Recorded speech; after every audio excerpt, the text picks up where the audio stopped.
आप सल्लल्लाहु अलैहि वसल्लम ने फरमाया, तीन बातें ऐसी हैं जिन पर मैं कसम खाता हूँ, अल्लाह ताला उस शख्स को जिसका इस्लाम में कोई हिस्सा है उस आदमी की तरह नहीं बनाएगा जिसका इस्लाम में कोई हिस्सा नहीं। और इस्लाम के तीन हिस्से हैं, रोज़ा, नमाज और सदका।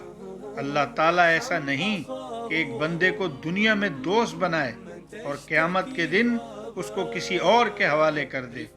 और जो शख्स जिस कौम से मोहब्बत करेगा क़यामत के दिन उन्हीं के साथ आएगा। और चौथी बात, अगर मैं इस पर कसम उठा लूँ तो मुझे इस बात का डर नहीं कि मैं गुनाहगार हो जाऊँ। वो ये कि अल्लाह ताला जिस बंदे पर दुनिया में पर्दा डाले रखता है तो क़यामत के दिन भी उस पर पर्दा डाले रखेगा।